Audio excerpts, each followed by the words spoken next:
Hey, welcome, welcome to our show here tonight. Welcome to We'll Sing and We'll Shout. I'm your host, Steve Hansen. I have my co-host here, Cheryl Hansen, here from Dublin, Ohio tonight.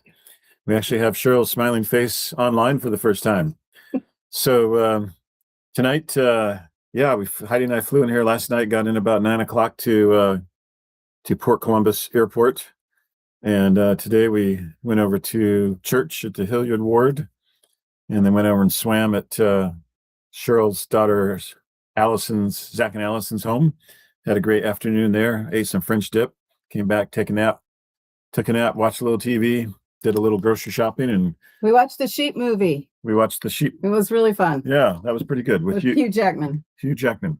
So tonight we're going to talk about our pioneer heritage here, which we have to go up and back down the line to actually capture, but it's out there. And so Cheryl's going to share some of that, and we'll talk about our Mormon pioneer heritage here on Pioneer Weekend.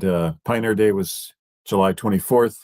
Here we are on we kind of missed it, but Steve was traveling. Yeah. So do you think we should turn that lamp on, or are we good here? I think we're okay. All right. I think we're good. So, all right. So with that, I'm going to hand it over to Cheryl and let her share some pioneer heritage. All right. Here it is. Is that it? I know I sent this to you this week, right? No, that's not it. So, hi everyone. Steve's here with me today, so I'm feeding him and Heidi, and we're having a good time. But I kind of have a cool story. Just a minute. So today Steve went to church with me, and so last weekend in our ward we were celebrating Pioneer Day, which was going to be this Friday, so it was actually closer to this Sunday. So I was really disappointed when we sang the hymns last week that we didn't sing Come Come Ye Saints, because that's the hymn that our mother taught us when I was 5 and Steve was 3, or I was 6 and he was 4, I think is what it is. She taught us Come Come Ye Saints, and we knew every verse. She taught us every verse on the way from Texas to Vermont and back again. So that song's always been kind of precious to Steve and I. And so today we get to the chapel, and the opening hymn is Come Come Ye Saints. So I'm so excited. And then I have kind of a fun story about my mom after. Is this an extra one? Yeah. Can I have one for my journal? Yeah. Yeah. After my mom passed away, Mom had always really been into the hymns, and that was like a huge part of our testimony and Mom's testimony.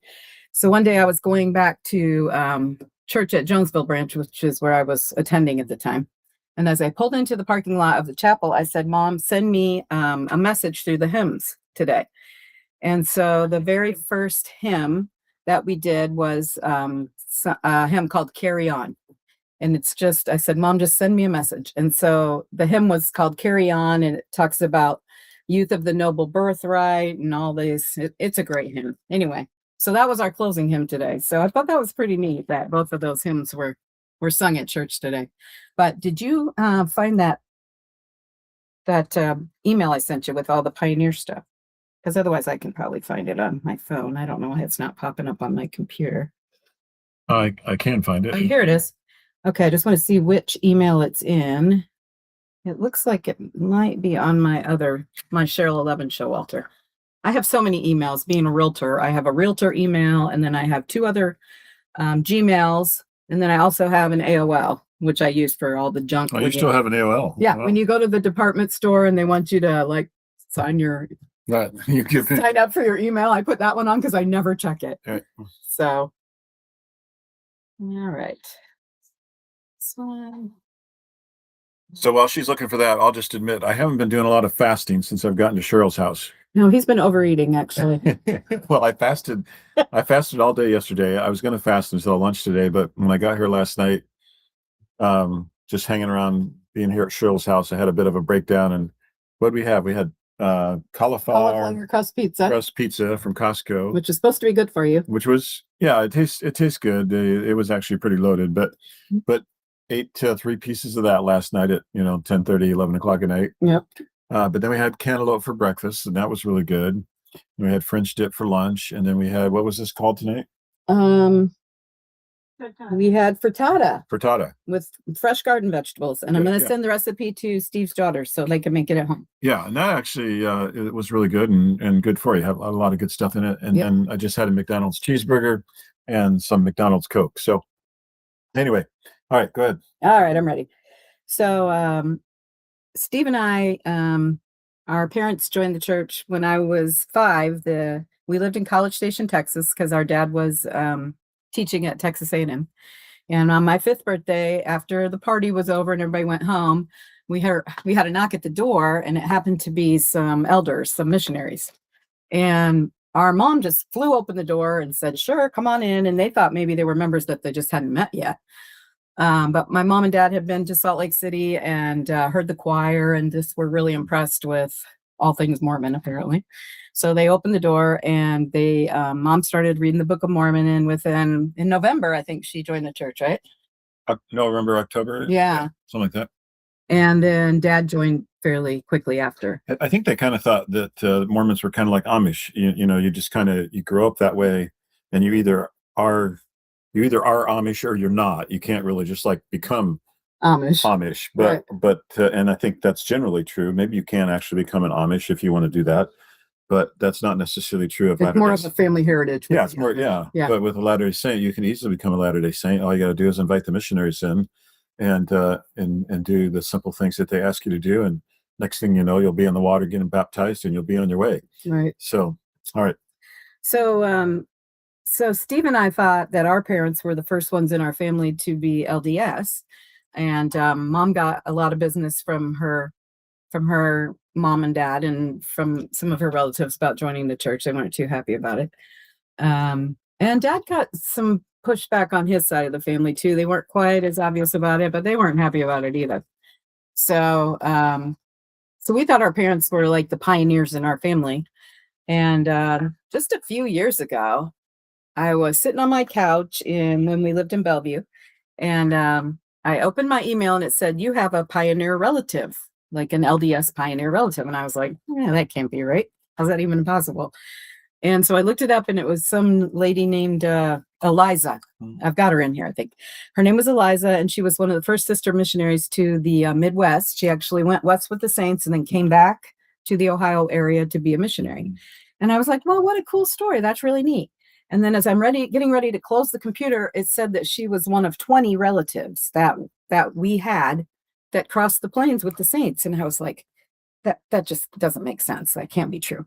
And so I started looking into it, and we are related to 20 people who crossed the plains. And as I looked through it, our grandparents, a lot of them were through our mother's father, Charles Cunningham. A lot of them were through him, and then some were through our grandmother Cunningham, who was Ursel Hammett. And then we had some through our grandfather Hanson, and then there were actually 2 through grandmother Hanson.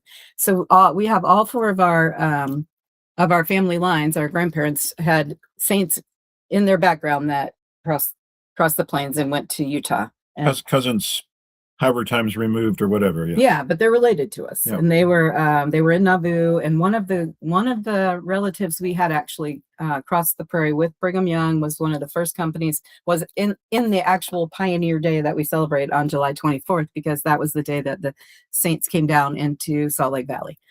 So one of our relatives was in that company. So that's pretty cool. But I have them all written down here. So I thought maybe we go through them one at a time. It's really fun. Cool. Yep.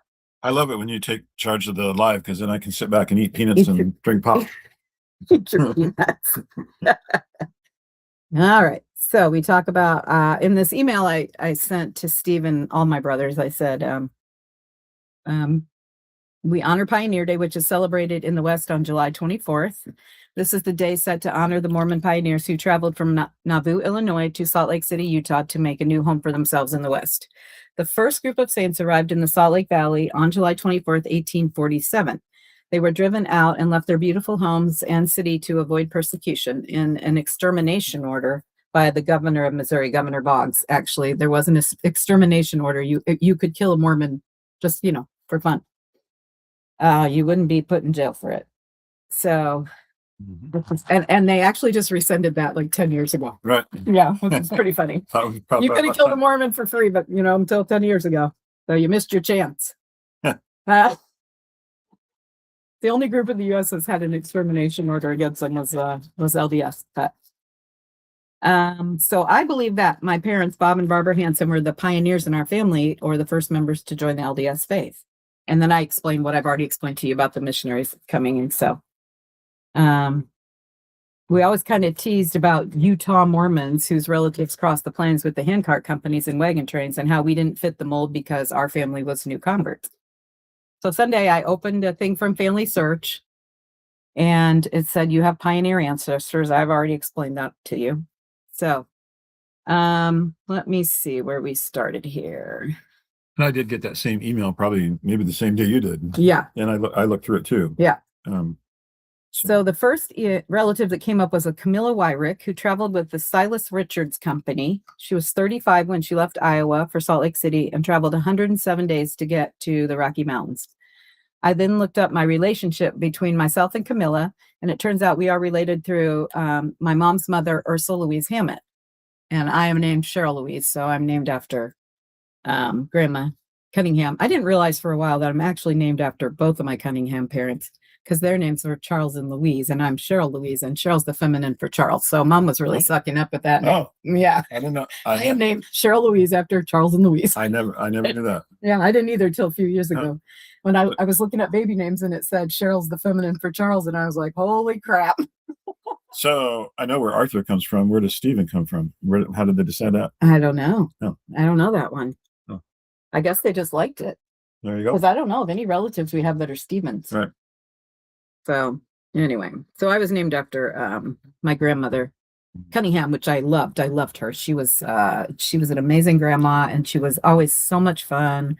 And she started me on my lifetime love of pinwheel cookies, which now cost about $7 for 12. So absolutely ridiculous price for them. But the first place I had pinwheel cookies was at Grandma Cunningham's, and she used to play cards with us. She was really the fun grandma. Grandma Hansen was the sweet grandma, but Grandma Cunningham was the fun grandma. Was the fun, yeah. So. Well, you experienced her in a different way than I did, because I never really. But see, me and Beth Ann would go and stay for a week in the summer, the two of us together. And so Grandma would take us, like we could walk down to the pool, and we could walk to Aunt Elsie's. And I have a really funny story about us and Aunt Elsie. But yeah. Yeah, so let's get into this. All right, so back to Pioneer Day. I said, how cool is that? I thought I was getting ready to log out of the site, but then something caught my eye. Camilla was one of 20. So I moved on to number 2. So we are related to Valentine Wyrick, who was 18 when he traveled west. So this is a gentleman, and I'm guessing he was Camilla's son. Yeah, because she was Camilla Wyrick. Another link through my grandmother Cunningham. Now, Grandma didn't care for the church all that much. That's what I have in this email, which I've already told you. She's probably rolling over in her grave about now. So on to pioneer ancestor number 3. I next discovered Judith Woodbury Temple, who left winter quarters with the Brigham Young Company in June of 1848. So this was a year after they had gotten to Salt Lake. So this is a new Brigham Young Company going across. She was 49 when she made the trek, and was related to me through my mom's father, Charles Cunningham. Through my grandfather Cunningham's line is also Alva Tippett, who traveled with the Heber C. Kimball Company in June of 1848. He was 64 when he walked across the plains, as well as he was 64 when he walked across the plains, as well as numbers 4 through 8, William Plummer Tippett, Eliza Ann Haven, Gustavus Adolphus Perry, and John Harvey Tippett, who traveled with Brigham Young Vanguard Company, leaving winter quarters, Nebraska in April 1847 and arriving in Salt Lake Valley on July 24th, 1847. So we had relatives in this very first wagon company that crossed the plains. So that's amazing. I mean, and not just one, it looks like an entire family. Right. So next in line is number 9. There are actual photos online of many of these people, including Perseus Tippett, who traveled with the Willard Richards Company for 99 days when she was 27 years old. So apparently this is a female. As well as Joseph Harrison Tippett, who was 38 when he made the journey and left from Canesville, Iowa. And these are still in my grandfather Cunningham's line. So probably the last 8 have been in Grandpa Cunningham's line. Number 11 is Irina Roxina Courier, and 12 is John Harris, who traveled with the Brigham Young Company, which left winter quarters in June 1848. So this was a year after the Vanguard Company went. Then there was another company that apparently Brigham Young must have gone back to get more people. And so the second year, these people traveled with him. Now, let me see. Travel with the Brigham. Okay. Number 13 is Maria Susan Haven, who was only 22 when she made the journey. She was young and beautiful, and her photograph looks eerily like my mother. And I do have a photograph of her, which is really cool. And she does look similar to Mom. Now, here's where things get really interesting. Number 14 is Hiram Norton Byington, who crossed in 1848 and was related to me through my grandmother Hanson's line, whose maiden name is Margaret May Lutz. Next is Rachel Crampton, who was 77 years old when she left and traveled for 81 days, leaving Mormon Grove, Kansas in August of 1855. So we jumped 8 years at this point. The last company that I was talking about was 1848. Now we're in 1855. And until the railroad came through, they had to cross with hand carts and horses and buggies and wagons and all that. Covered wagon, yeah. Yeah, That's a lot of buggies, but yeah. Yeah. Wagons and hand carts. I think I'm here to keep you straight. I'm so glad you're here. So, she traveled for 80 days. Pioneers going across the plains and bees. Jeremiah Wiley is number 16, and he crossed in 1851 with the John G. Smith Company, also related through Grandma Hanson. Amos Betts Andrews traveled in the Brigham Young Company in 1848, and he was 48 years old, and thus rounds out my pioneer relatives through Grandma Hanson. Number 18 is Jemima Westlake, and she traveled with the Morris Phelps Company in 1851, departing from Iowa. She was 47 years old and took 109 days to make the journey. And it says, now here's where I burst into tears. On Sunday, when I saw my relationship to Jemima was through my grandfather Hanson. This means I, as well as my brothers, have Mormon pioneer heritage in every branch of our family tree. All 4 grandparents were related to people who crossed the plains and began a new life of freedom. Rounding out the list, numbers 19 and 20, are brothers Oliver Harris, and he was an infant when he crossed, and Jacob Wayne Harris, who was 11. They are related through my grandfather Cunningham, and both traveled with the Brigham Young Company of 1848. So we have quite a few that traveled 1847 and quite a few that traveled in 1848. Wowzers. Yeah. If you're still with me, you must really like me or I'll be super bored. But I felt I needed to record this for my children because it absolutely blew me away. No wonder my mom felt so strongly about the church right from the start. And she really did. She had tons of ancestors on the other side of the veil just cheering her on. So this particular Pioneer Day will mean more to me than any of the others because my people were there. They made the journey, endured terrible hardships, sang those pioneer songs, rejoiced at arriving. And one of my relatives, John Harvey Tippett, age 36, was there the very day when we celebrate, when Brigham Young looked out across the valley from his sickbed in the back of the wagon and famously declared, "This is the place." And if you've been to Utah, you can go to the monument where it was right where he was standing when he said that. Right. Or where they think he was anyway. I feel so blessed to have this testimony building experience. Many of my relatives traveled with Brigham Young, 7 of them to be exact. They must have known him personally. And so many of the other names from church history, Heber Kimball, Willard Richards, Morris Phelps, all well-known church leaders also knew my relatives. I guess that kind of makes me Mormon royalty, hey? I just can't believe it. Thank you to all the folks who did this genealogy, including my dear mom, who was tireless in genealogy work. Must be smiling at me from the other side having made this discovery. So thank you, Mama, for your hard work and your resilience and your fierce testimony of the gospel. So this is kind of like pioneer testimony, but it's also kind of a tribute to our mom, who was a wonderful lady. Pioneer in our family. She was the pioneer. She was the pioneer. Yep. She forged the way. She did. And she taught me and Steve. I really do think that so much of my testimony is forged through the hymns. Through Come Ye Saints, and also the Spirit of God. The Spirit of God, which has this "We'll Sing and We'll Shout" verse, which is what we use for this show. Written for the Kirtland Temple. Yeah, the opening of the Kirtland Temple, which was right here in Ohio. Yeah. So. And the Kirtland Temple is where I took Heidi on our third date. And it was while I was walking around the Kirtland Temple with her that I had to keep looking over at her because it was like this invisible angel dust was like coming down around her. Right. And I kept getting this message like, this is the one you need to marry. You need to marry her. Right. And I would keep glancing over at her because it's like, what is going on here? Right. And it was on the way home that I started throwing these hypotheticals out to her about What if? Well, I needed to know, like, was she even like, did she have plans? Was Right. she available? Was this even a possibility? Right. So I just kind of started throwing these hypotheticals out about, what would you think, hypothetically speaking, what would you think about, getting married in June or something? I was just kind of poking around, just kind of seeing, what the possibilities were. Mm-hmm. So she's sitting over on the couch. She didn't want to be on the computer. She didn't really say much, but I was just as encouraged by what she didn't say as anything that she did say. So Heidi's kind of like that. So I could kind of tell that, this was a possibility. So, but it was at the Kirtland Temple there that I could tell that I was getting this message that she's the one. This was the one I was supposed to marry. So anyway, Heidi's got the resilience of an angel. I'm telling you, to put up with this man for. I don't know that she. Years is it now? 30 years? 37. 37. And August 26. That's amazing. I don't know if she ever knew that, but that's really where I got the message. Well, she knew about the hypotheticals. Right. I don't know that she knew that I was getting that message in the Kirtland Temple there. So anyway, but there's so cute. Some secrets that I keep. Right. So behind us is my farm stuff. You can see on the wall. Talk about the farm stuff. Yeah. So up here's my mom and dad. You can see way in the corner up there. And then the dishes in this cabinet right here are actually Grandma Hanson's dishes.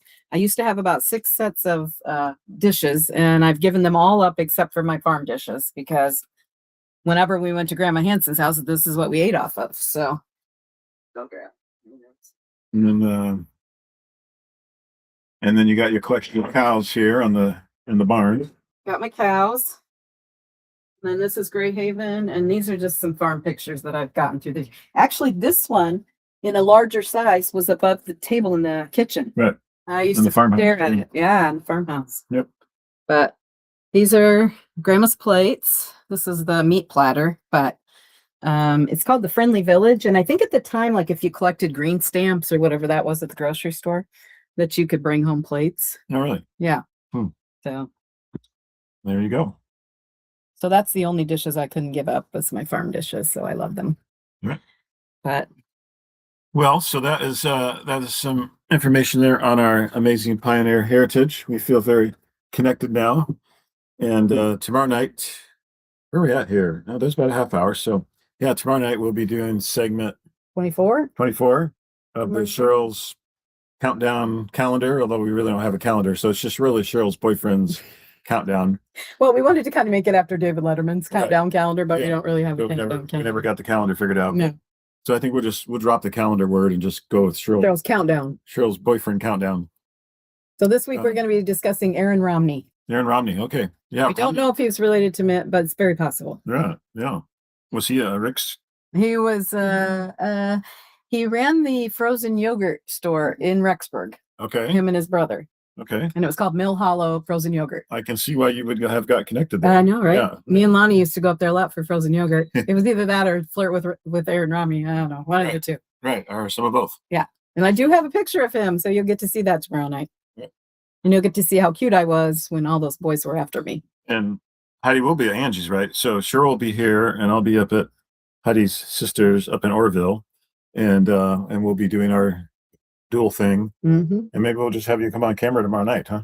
Yeah, maybe. We'll see. Okay, we'll see. Usually at night I'm not looking there. I had to like change and get like looking appropriate, like put on clothes and everything. So you look like you're a month or two away from the Cherry Festival. That's it. Yeah, just a month. All right. Plus 50 years or so. All right. Well, thank you. Thank you all for joining us. Thanks for catching us on the replay.